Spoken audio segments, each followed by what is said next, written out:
Thank you, Borja. Hi, everyone, and welcome to the panel. I'll proceed to introduce myself first, and then each of the panel members will introduce themselves.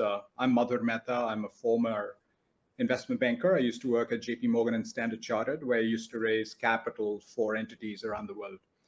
I'm based in Singapore. In the last few years in banking, I got quite involved with sustainable finance and blended finance, and as well as technology. And in my bank, I won an internal digital competition where my project was a matchmaker for borrowers and investors in sustainable finance. And that's now MVP within the bank. And that's where I saw firsthand how technology can accelerate and scale up businesses at high speed. So when I left banking about a year ago, I started my own consulting company to work with tech companies in FinTech, RegTech, EduTech, and InsurTech. And I work on strategy, customer acquisition, I work on scaling them up, and I work with them on capital raising. With that, let me turn it over to Willy at Koinworks to introduce himself. Hi, my name is Will, Koinworks co-founder, Indonesia one-stop shop for SMEs and freelancers. We provide tailored services from business account, corporate cards, loans, and productivity tools. We enable and empower SMEs and freelancers, supporting them from inception to expansion. Some investors see us as the Quanto or the Monzo of Indonesia. With a clear mission of tackling 65 million SME in Indonesia, which accounts for 2/3 of Indonesia GDP and 97% of the workforce. We started our journey in 2016 as a digital lender. We saw there was a severe lack of credit, low penetration of financial inclusion. So we continuously added more service to become who we are now, with a customer base of 1.6 million users. Thanks, Madhur. Okay, thank you. Well, over to Quan at GIMO. Hi, everyone. My name is Quan. I'm currently the CEO and co-founder of GIMO, a Vietnamese startup, FinTech startup based in Hanoi, providing a financial solution to help Vietnamese blue-collar workers to get paid before payday.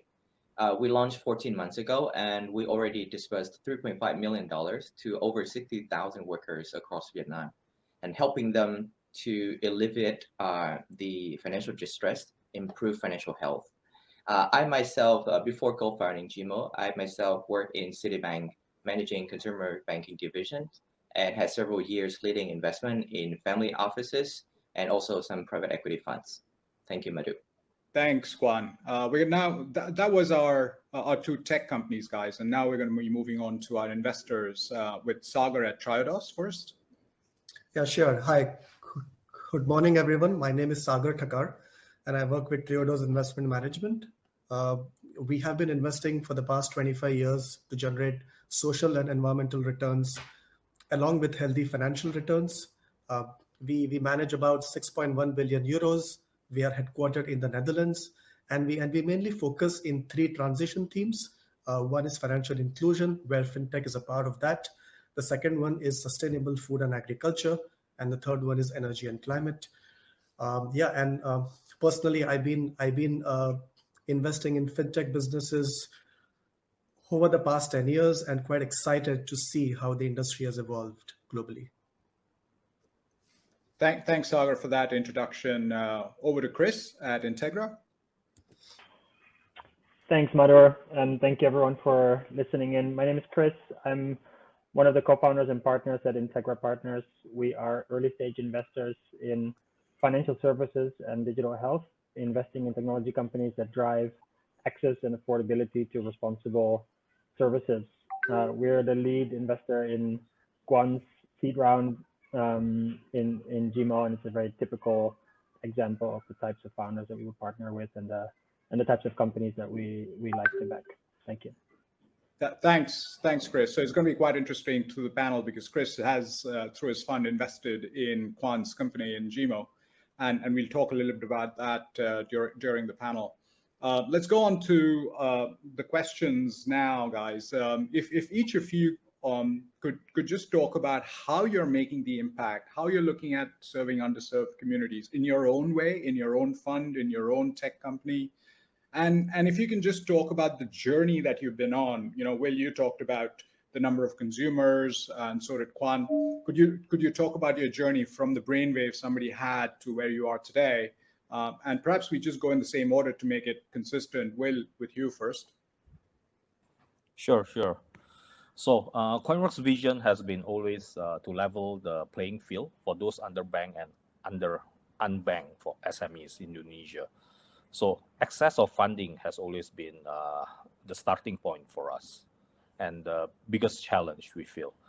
Based on what the regulator has surveyed, there's 80 billion yearly funding gap in Indonesia. So that's a huge market for us to tackle. And what we realize is, giving loans to these customers, their first productive loan mostly comes from us. So 70% of our borrowers take their first ever productive loan with us. So previously, if you talk about what's their previous loan, where they come from, so either from family, and majority of them takes from loan shark with an interest rate as high as 200% annually. So switching a loan to Koinworks, being SME lenders, it was a surreal experience for them. Many of them give very positive inputs, like, they didn't know these services existed. So it's more of how we reach out to them. Another of our success story was a cloth trader, right, which started selling rolls of cloth through online and decided to take a loan with us to grow his offline stores. Now he has like 6 stores across Indonesia, 5 years, later, right? Right now he's telling us that, he's thinking of retiring. So this is the kind of story that we are getting, from our customers that we are serving. So it's very interesting, throughout the 5-year journey that we went through, knowing how the market has transformed. Smartphone penetration is so high that, the access to financial inclusion is just right between your palm now. Thanks, Will. Life-changing stories over there. Quan, how about your side in Vietnam?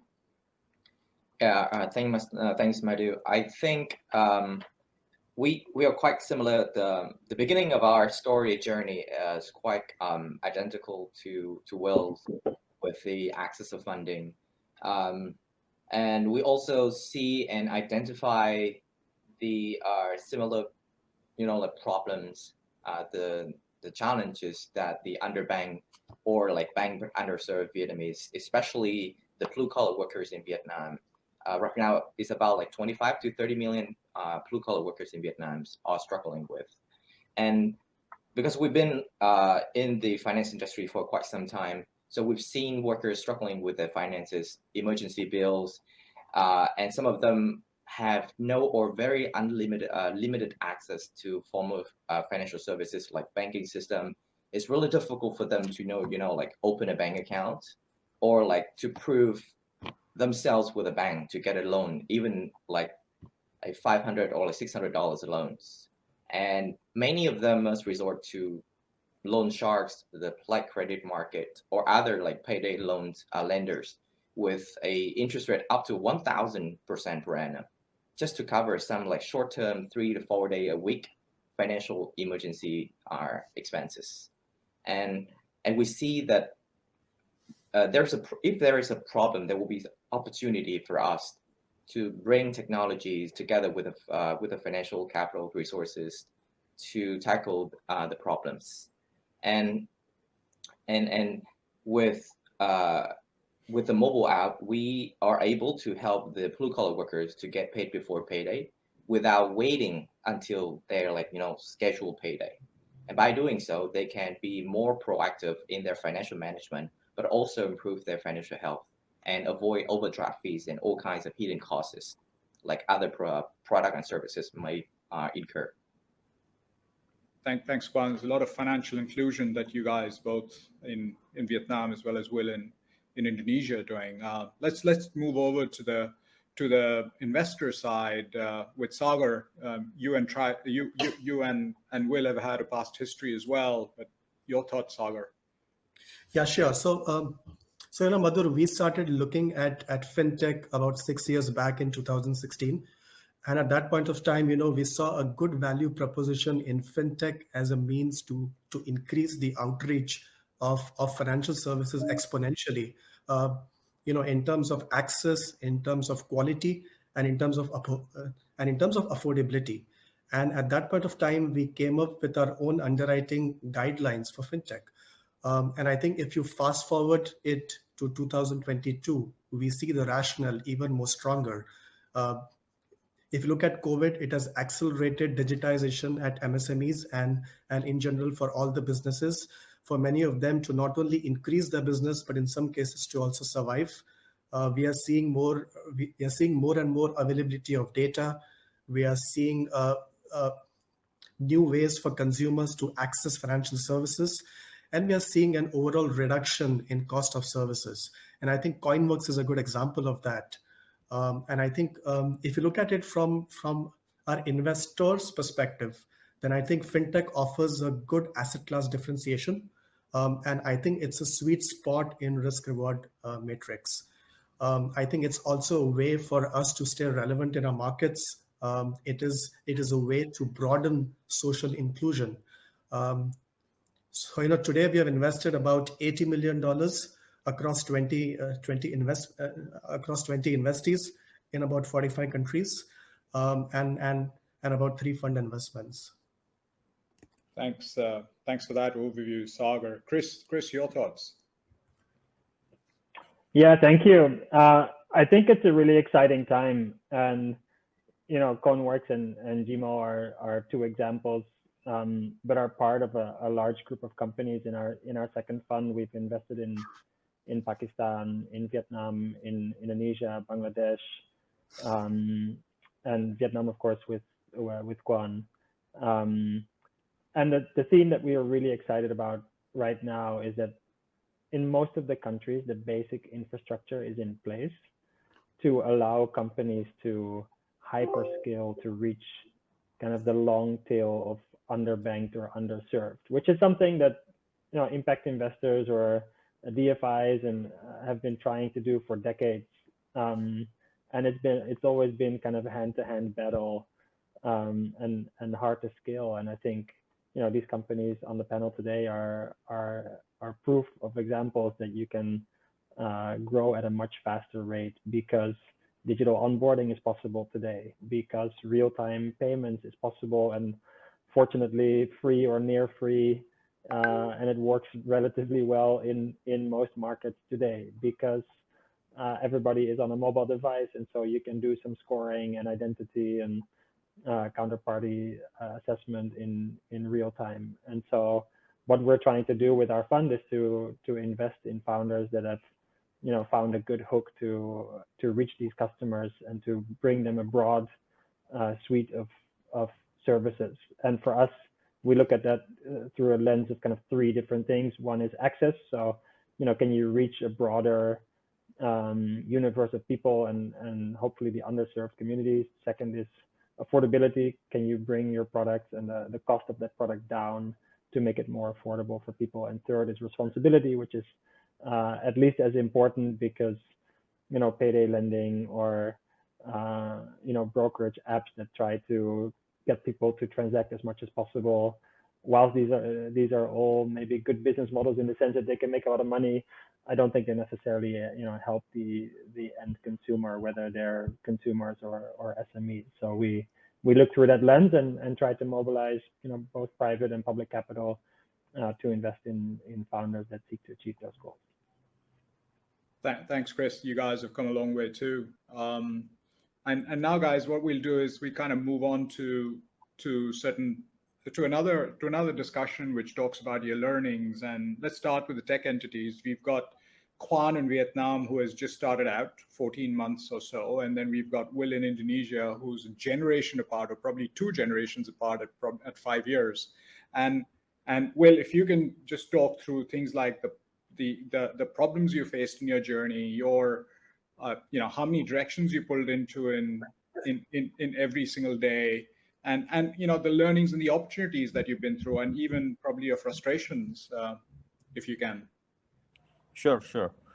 Well, luckily I came from a third generation family business entrepreneurs, right? So I was really honed as an entrepreneur from very young age, as young as 8 years old. Actually, I was trying to do my sales and stuff.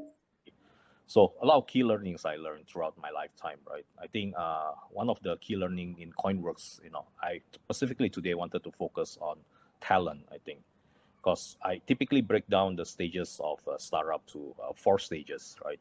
One is the MVP stage, where you kind of tend to hire people with multiple hats. You will not be able to define their roles and responsibility much clearly, right? So, and you have to be more cost efficient. So, you tend to hire a lot of Swiss knife personnel to work in your company, the first 10 people. So that's, I think, completely makes sense. We saw a lot of such young age company does this, and it tends to work better that way. Then the next stage, which is the tinkering stage, right, where each department will have, I think, 5 to 10 personnel. Leaders of each department will require specific skill sets, and with the strong mentality of agile. I think at that stage, I think you cannot be very strict. You have to be able to roam and maneuver very fast and a lot. Basically very dynamic. So the next stage I see is on the growth stage. This is where a lot of experimenting happens, right? To optimize your unit economics. This is where you have to do things that were done before, and you probably will be fishing with a much bigger rod, right, where you have much more capital to hire probably better talents from the banks or across the regions and stuff. So now you can say you can afford probably a BMW or shopping in the right shops kind of thing. Then the next stage, I think, which is very critical, which is what I think Koinworks stage is in, right? This is the scaling stage. Basically, you have the right product fit, and it's just acquiring market shares, I think. So this is where you want to hire the top talent in the world, actually. So this is where you shop your I guess your Ferrari or your Porsche, right? So this is where I see that attracting the best of the world talents to grow to the next level is very, very important. Thanks, Will, for that overview. How do you reflect on that, Quan? You worked at a multinational bank, and now you're doing your own gig. What are your thoughts? Yeah, I think according to what Will just mentioned, I believe that we are at the very first stage, because we only been in the market in operation for about 14-15 months. So we've been still early stage, our startup. So one of the biggest and key challenge for us for the last 14 months was all about convincing, right? So we need to have the ability to convince or persuade the clients, the investors, and also about the talent to jump on board and take a leap of faith in GIMO products, and also the vision and the values that we share. No matter how crazy, how wildly it is, and once you have like Will said, when you have the right talents on board at the early stage, so the next challenge is how you can get them work together committedly to serve the client, to share the vision that you already map out. And I believe that one of the key lessons that we learned for the last over a year is to have a really ambitious visions, and we're fortunate to have the right talent to join the team and realize the mission that we have right now today. Thanks, Quan. People make a company. Ambition makes that, gets you the success. Your thoughts as well as Will's. We'll turn it over to Chris. And Chris, you started out as an investor one day with zero in the pocket, and then obviously you built a fund. And can you talk about your own startup and your journey on how you got here. Yeah, sure. I mean, like many founders, and it's slightly different building an asset management business compared to building a technology business, because asset management is wildly unscalable. One could argue. But I was an employee in an asset manager and had a dream to be an entrepreneur and have my own fund. And in a moment of excitement, I handed in my resignation and started. And you start building. And my first one failed. This is the second one, which fared better, fortunately. And I think the key learning, whether it's building your own or whether it's the founders you partner with, and this sounds super corny, but it really is. It's about the people you partner with, and the longer we do this, also the realization that, frankly, we don't know what the future looks like, and so we're partnering with people to get on this journey together, and every day, make decisions in an environment of uncertainty. And I guess maybe every year that you have in extra experience, you realize that you actually don't know, and that's okay, and that's the business that we're in as a group. It's not that long ago, like 2015, 2016 in Southeast Asia, like no single investor believed that there would ever be $1 billion company in Southeast Asia. And I think all the founders were just starting out, and all the VCs like myself were just starting out, and the boards were kind of amateurish, and everything was super early. And I think when everybody gets together, you can see what can happen, right? There's tremendous progress, and hopefully we've all gotten a lot better at what we do, and that leads to further growth in the future. And I think we're still just at the beginnings and scraping the surface of the opportunity that's in front of us. Those are great thoughts, Chris. Just two questions to you before I move on to Sagar. One is, how many opportunities do you see in a year, and how many do you invest in? And second being, how do you evaluate the impact of every opportunity? Sure.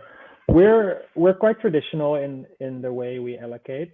So the traditional kind of Series A model is a portfolio of about 20 investments, where you try to build significant ownership in the companies that you partner with.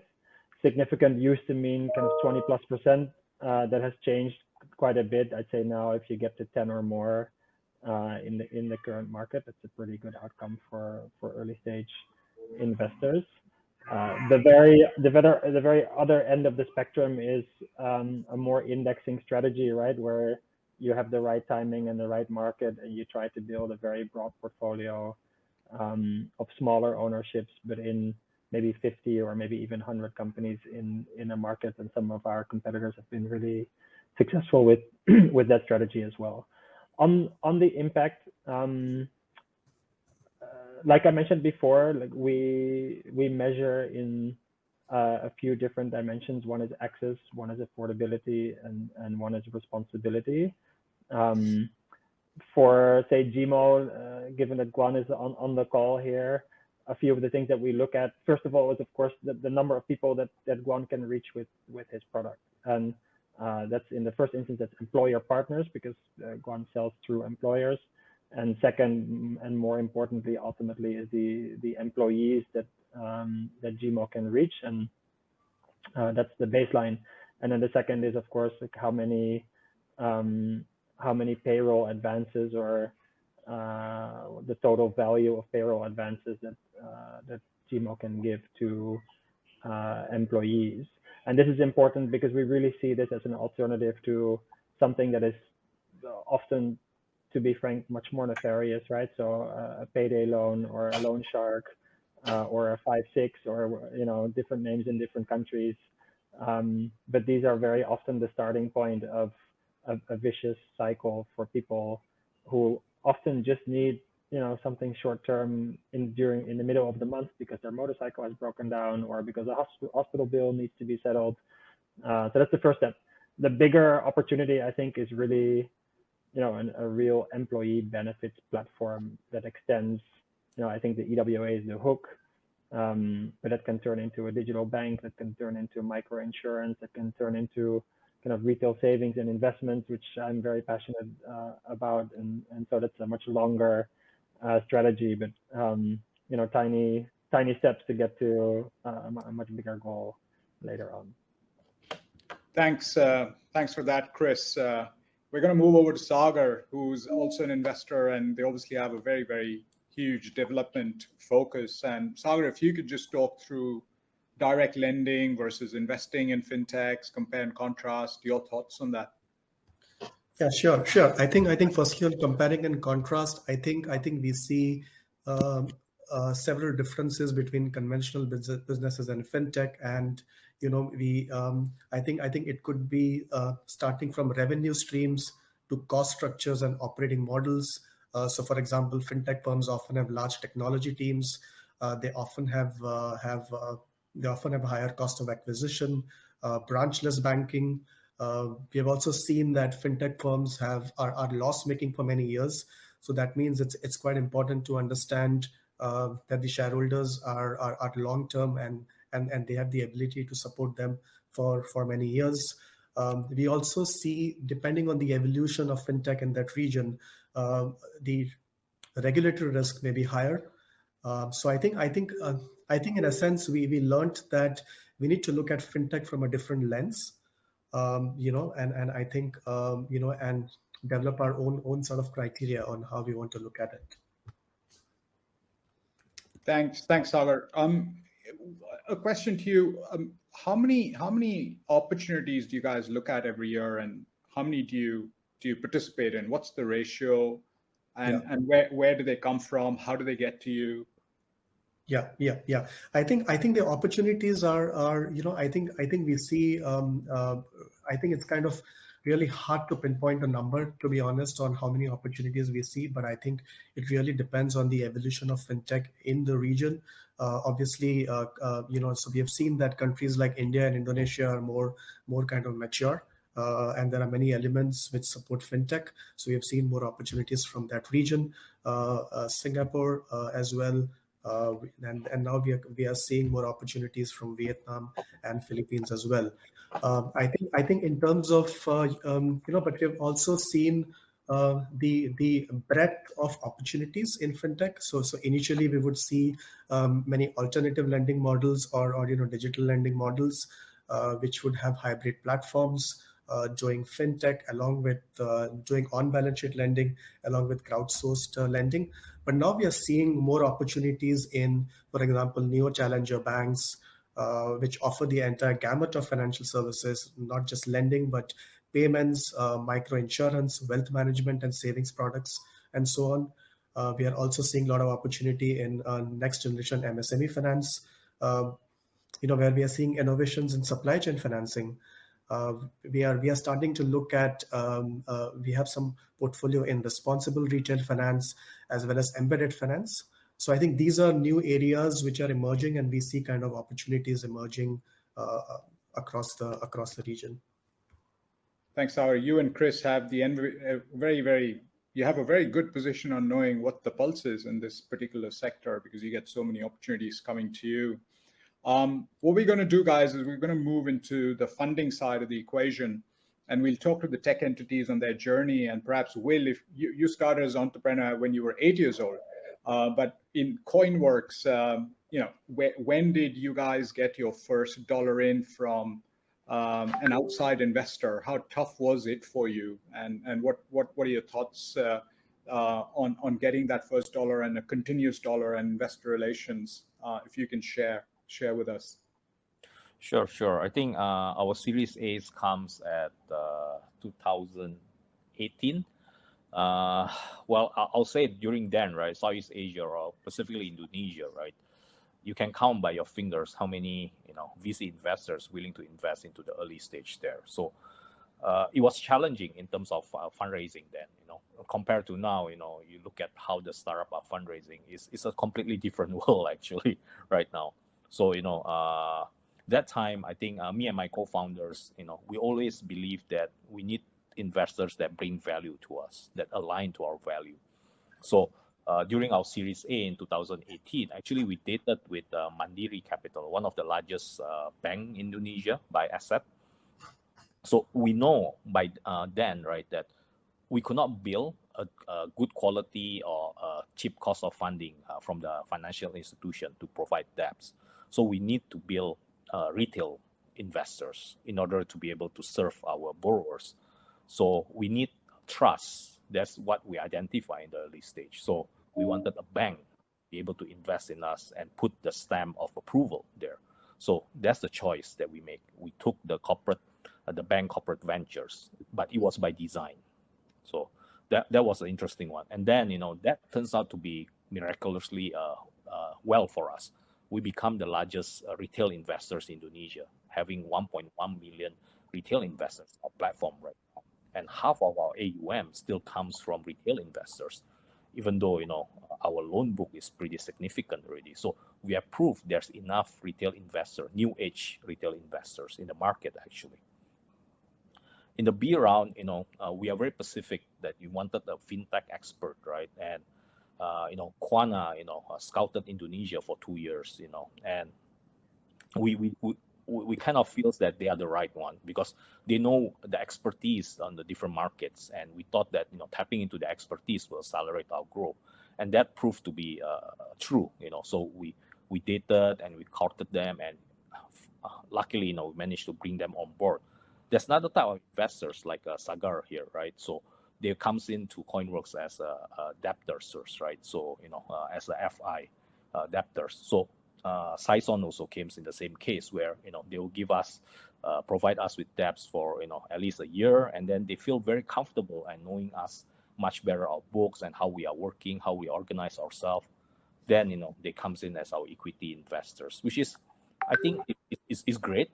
This kind of partners you can find. It definitely gives a lot of stamp of approval too that we are moving in the right directions, right? And then recently, I think the past 12 months, the number of impact investors, like in the region in Indonesia specifically, is also very, very interesting. I mean, we didn't expect this number of impact investors, PE investors coming to us, knocking on doors, which is I don't see it happening like 2-3 years ago, right? So this is a space that I think will be more and more in Southeast Asia. Another part, I think, different investors have different speed. I think for alignment internally, to get things across. So I think that will be my take on fundraising timeline, right? In the sense. Thanks, Will. Quan, over to you. You've already got an investor out here in Chris, and how long did that take? For the latest round, we are got lucky to have Chris and the team at Integra Partners to come in and lead the round together with other investor individuals like TNV Aura, Resolution Ventures as well. And I can say that as I remember, it took like nearly 3 months from the day that we have the first conversation to the closing. But talking about our funding, let's go back to like the very first days when we have the idea only. We need to test the market. We need to pilot to see how like the blue collar workers are responding to the product and the service that we provide. And I can say that we launched GIMO, I can say that not at the right time, because we roll out in 2020, late 2020, still like in the middle of the pandemic. Still the entire market, both like local and internationals are, like we're still very skeptical about making the investment, especially in the fintech and the financial markets in Vietnam and also in the region as well. And we were fortunate to have one of the very early backers, Zone Ventures, to put some sort of like $20,000-$30,000 in, and they became very strategic since then, helping up to scale them up, to scale and to reach out to the potential employers and also their own networks of investors as well. And I can say that the early investment only will always play a critical role in our growth roadmap for the last 14 months. And recently we got like Chris from Integra and other investor, and especially from also the Y Combinator as well, to come in to help us to better realize our vision and missions in the coming months. Thanks, Quan and Will, for your funding journeys. I mean, Chris, Quan mentioned 3 months, and you guys were in. What did you really see in that? And is 3 months a regular time frame for you, or do you normally take lesser or more when making a decision? It really depends. I think this was during COVID, which is a strange time because, well, first of all, you cannot meet people in person, and partnering on an investment really is sort of marriage, corny as it may sound.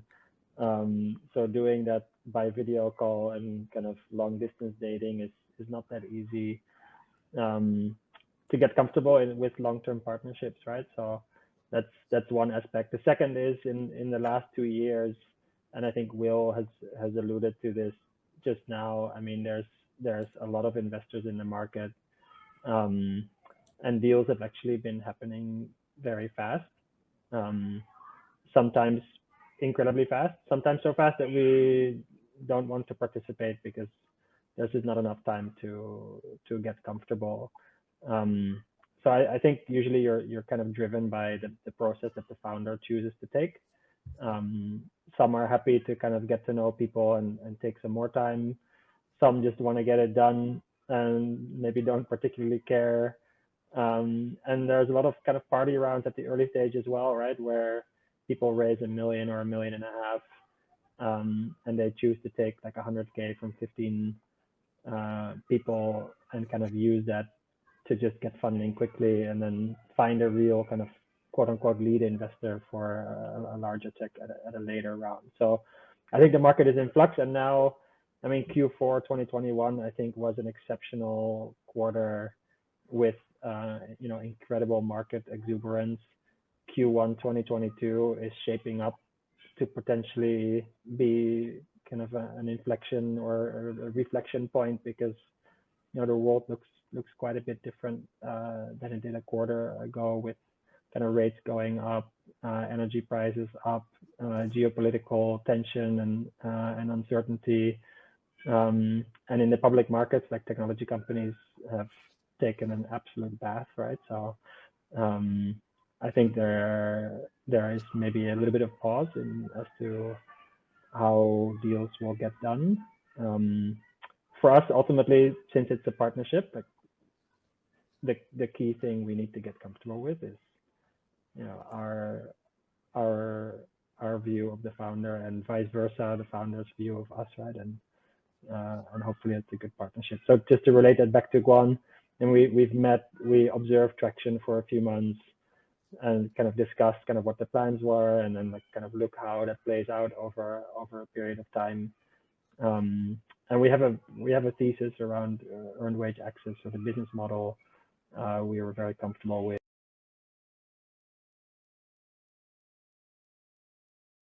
Were a given. There's a few players in the market, and we looked at all of them, and really glad to be working with Quan and his team as hopefully the leaders in this space in their market. Thanks, Chris. That's a great story between you and Quan, and we've also got another great story between Will and Sagar. Sagar, your thoughts? You've been in Netherlands all this time and not able to travel much, but you've got investments happening everywhere. Your thoughts on this? Yeah, sure. I think one of the advantages which we had is to basically share knowledge from different regional teams across the world, so we could understand the best practices, we could understand the best examples of fintech across the globe. And I think we have one of the first things we also ask ourselves is, does the technology solve a real life problem, and does it really have a clear impact which can be seen and measured? And I think typically we don't invest in seed stage, but we often start the investment with debt for smaller amounts, and then we understand the business as we go forward, and then once we are engaged, we get married. So I think we then convert that relationship into equity. So I think we've so I think it has been a learning curve for us as well. Depending on the instrument which you're doing, it's also important to understand strong pedigree of shareholders. And I think we have refined our own fintech assessment guidelines, which we have built over the years. And I think we have also developed Triodos principles of responsible digital lending, providing guidelines on topics related to sustainability. So basically we are holding fintechs on par with conventional businesses on sustainability. That's a great thing, Sagar. Sustainability and blended finance is quite important. And as we look to the future, if you just look at sustainability and technology, those are two things which are going to be so prevalent over this decade, the next decade. With that, I think we're going to have to close the panel. I apologize, we can't take any of those audience questions which have been posted out. Perhaps if what we could do is we could connect some of those audience questions directly to the panel members to see whether they could be answered. I'm going to close the panel now. I thank every single panel member for your thoughts, and wish you all the best in your journeys and ventures. Thank you, guys. Thank you very much, Madhur, and all of you. And yes, I will definitely be passing on and making those connections on the questions, because there's some great questions, and I know